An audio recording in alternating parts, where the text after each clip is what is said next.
ಬಹಳ ತಿಂಗಳುಗಳಿಂದ ಶ್ರೀ ಮಹದೇವಪ್ಪ ರಾಂಪುರೆ ಬಡಾವಣೆಯಲ್ಲಿ ಮುಳ್ಳಂದಿ ಓಡಾಡುತ್ತಿದ್ದು ಮಕ್ಕಳು ಮತ್ತು ಹಿರಿಯ ನಾಗರಿಕರು ಭಯದ ವಾತಾವರಣದಲ್ಲಿ ಓಡಾಡುತ್ತಿದ್ದಾರೆ. ಇದಕ್ಕೆ ಪರಿಹಾರ ಸೂಚಿಸಿ ಇದನ್ನು ಜೀವಂತವಾಗಿ ಹಿಡಿದು ಪ್ರಾಣಿ ಸಂಗ್ರಹಾಲಯಕ್ಕೆ ನೀಡಬೇಕೆಂದು ಸ್ಪಂದನ ನಾಗರಿಕರ ಕ್ಷೇಮಾಭಿವೃದ್ಧಿ ಸಂಘದ ಅಧ್ಯಕ್ಷ ಡಾಕ್ಟರ್ ಬಾಬುರಾವ್ ಕುಲಕರ್ಣಿರವರು ಕಲಬುರಗಿ ಮಾನ್ಯ ಆಯುಕ್ತರು ಮಹಾನಗರ ಪಾಲಿಕೆ ಹಾಗೂ ಪೌರರು ಮಹಾನಗರ ಪಾಲಿಕೆಯವರಿಗೆ ಮನವಿ ಮಾಡಿಕೊಂಡಿದ್ದಾರೆ. ಈ ಒಂದು ಶ್ರೀ ಮಹದೇವಪ್ಪ ರಾಂಪುರೆ ಕೂಡ ಬಡಾವಣೆಯಲ್ಲಿ ಅನೇಕ ಕುಂದುಕೊರತೆಗಳಿವೆ.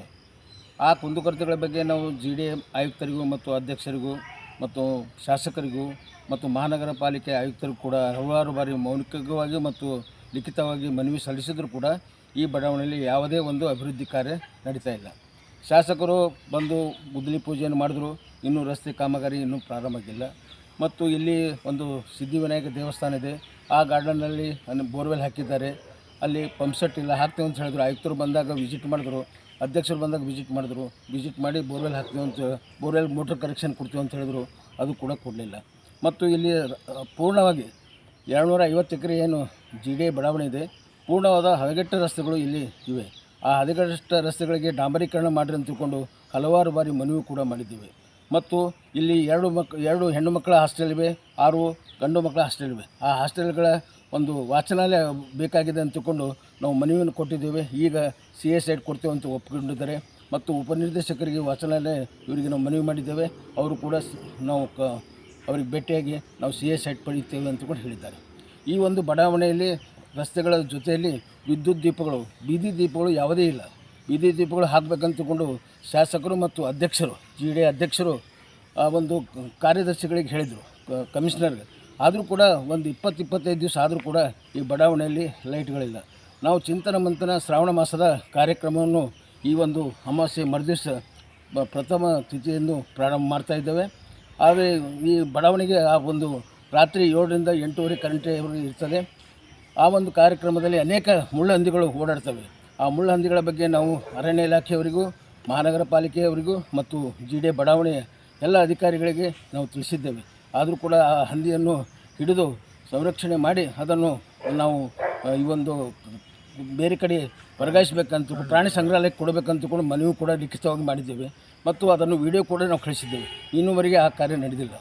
ಈ ರೀತಿಯ ಅನೇಕ ಒಂದು 24-30 ವರ್ಷಗಳಾಯಿತು. ಆ 30 ವರ್ಷಗಳಾದರೂ ಕೂಡ ಬಡಾವಣೆಯಲ್ಲಿ ನಾವು ಅಭಿವೃದ್ಧಿ ಕಾರ್ಯಗಳು ಇರ್ತವೆ. ಉತ್ತಮವಾದ ರಸ್ತೆಗಳು, ವಿದ್ಯುತ್ ಸೌಲಭ್ಯ, ಒಳಚರಂಡಿಗಳು, ಅತ್ಯುತ್ತಮವಾದಂಥ ಸೌಲಭ್ಯ ಇರ್ತವೆ ಅಂತಕೊಂಡು ನಾವೆಲ್ಲ ನಾಗರಿಕರು ಅದನ್ನು ಪಡೆದುಕೊಂಡಿದ್ದೇವೆ. ಆದರೆ ಪ್ರೈವೇಟ್ ಲೇಔಟ್ನಲ್ಲಿ ಅತ್ಯುತ್ತಮವಾದ ರಸ್ತೆಗಳಿವೆ, ವಿದ್ಯುತ್ ದೀಪಗಳಿವೆ, ಡ್ರೈನೇಜ್ ವ್ಯವಸ್ಥೆ ಇದೆ.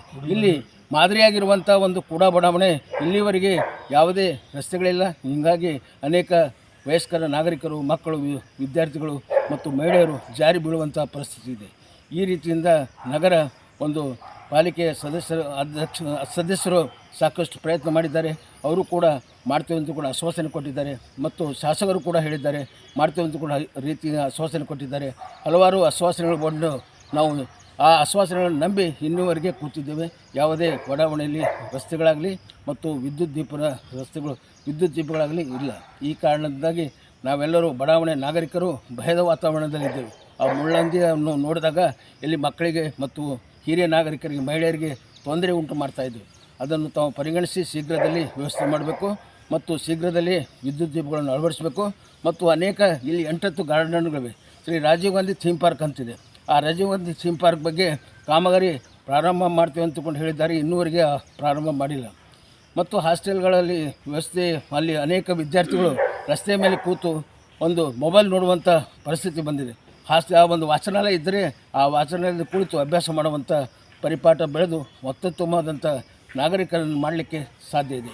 ಮತ್ತು ಮಹಿಳೆಯರೇ ಮತ್ತು ಇಲ್ಲಿ ಉದ್ಯಾನಗಳು 8 ಇವೆ. ಆ ಉದ್ಯಾನವನಗಳ ಬಗ್ಗೆ ವಾಕಿಂಗ್ ಟ್ರ್ಯಾಕ್ಗಳಿಲ್ಲ ಮತ್ತು ಅಲ್ಲಿ ಸುರಕ್ಷಿತವಾದಂಥ ಹುಲ್ಲು ಸಾಕಷ್ಟಿದ್ದು ಹಾವುಗಳು, ಚೇಳುಗಳು ಇವೆ.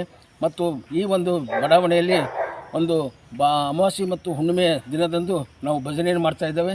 ಭಜನೆ ಮಾಡುವಾಗ ನಮ್ಮ ಹಿಂದೆ, ಮಹಿಳೆಯರ ಹಿಂದೆ ಹಾವುಗಳು ಬಂದು ಕುಳಿತಿರ್ತವೆ. ಈ ರೀತಿಯಿಂದ ಭಯದ ವಾತಾವರಣದಲ್ಲಿ ನಾವಿದ್ದೇವೆ. ಇದನ್ನು ಪರಿಗಣಿಸಿ ಸಾಕಷ್ಟು ಬೇಡಿಕೆಗಳಿವೆ, ನಾವು ಸಾಕಷ್ಟು ಲಿಖಿತವಾಗಿ ಕೊಟ್ಟಿದ್ದೇವೆ. ಇಲ್ಲಿ ಒಂದು ಬಡಾವಣೆಯಲ್ಲಿ ಕಲ್ಯಾಣ ಮಂಟಪ ಇದೆ. ಆ ಕಲ್ಯಾಣ ಮಂಟಪ ಸುಮಾರು 10-12 ವರ್ಷಗಳಿಂದ ಆ ಕಲ್ಯಾಣ ಮಂಟಪ ಇದೆ. ಅದನ್ನು ಯಾರೂ ಬಳಸ್ತಾ ಇಲ್ಲ. ಅದು ಅನೈತಿಕ ಚಟುವಟಿಕೆಗಳ ಕೇಂದ್ರವಾಗಿದೆ. ಅಂದರೆ ಅದು ಯಾವ ಬಳಸಲಾರ್ದಕ್ಕೆ ಅಲ್ಲಿರುವಂಥ ಯುವಕರು ಮತ್ತು ವಿದ್ಯಾರ್ಥಿಗಳು ಭಯದ ವಾತಾವರಣದಲ್ಲಿ ತಿರುಗಾಡುವಂಥ ಪರಿಸ್ಥಿತಿ ಇದೆ. ಅನೇಕ ಜನರು ಮದ್ಯಪಾನ ಮಾಡಿ ಅಲ್ಲಿ ಅನೈತಿಕ ಚಟುವಟಿಕೆಗಳಿಂದ ಕೂಡಿದಾಗಿದೆ. ಮತ್ತು ಇಲ್ಲಿ ವಿಶ್ವವಿದ್ಯಾಲಯ ಪೊಲೀಸ್ ಸ್ಟೇಷನ್ ಅಳವಡಿಸ್ಕೊಂಡಿದ್ದಾರೆ. ಈ ಒಂದು ಬಡಾವಣೆ ನಾವು ಸ್ಟೇಷನ್ ಬಜಾರಕ್ಕೆ ಅಳವಡಿಸ್ರಿ, ಬಹಳ ದೂರ ಇದೆ ಅಂತಕೊಂಡು ಹಲವಾರು ಬಾರಿ ನಾವು ಮನವಿ ಮಾಡಿದ್ದೇವೆ. ಇನ್ನೂ ಮಾಡ್ತೇವೆ ಹೊಸ ಪೊಲೀಸ್ ಸ್ಟೇಷನ್ ಆದಮೇಲೆ ನಿಮ್ಮ ಬಡಾವಣೆಯನ್ನು ಸೇರಿಸ್ತೀವಿ ಅಂತಕೊಂಡು ಹೇಳಿದ್ದಾರೆ. ಇಂಥ ಅನೇಕ ಈ ಬಡಾವಣೆ ವಿದ್ಯುತ್ ದೀಪ ಇಲ್ಲರ ಸಲುವಾಗಿ ಅನೇಕ ಕಳ್ಳತನ, ಲೂಟಿ ಮತ್ತು ಹೆಣ್ಣು ಮಕ್ಕಳ ಇವೆಲ್ಲವನ್ನು ಕಸಿದುಕೊಂಡು ಹೋಗುವಂಥ ಪರಿಸ್ಥಿತಿ ಉಂಟಾಗಿದೆ. ಮಾನ್ಯರು, ಜಿಲ್ಲಾಧಿಕಾರಿಗಳು ಮತ್ತು ಇಲ್ಲಿ ಜಿಲ್ಲಾ ಉಸ್ತುವಾರಿ ಸಚಿವರು ಇದನ್ನು ಪರಿಗಣಿಸಿ ಶೀಘ್ರದಲ್ಲೇ ನಮ್ಮ ಬೇಡಿಕೆ ಸ್ಪಂದನೆ ಮಾಡ್ತಾರೆ ಅಂತಕೊಂಡು ನಾನು ಹೇಳ್ತಾ ಇದ್ದೇನೆ.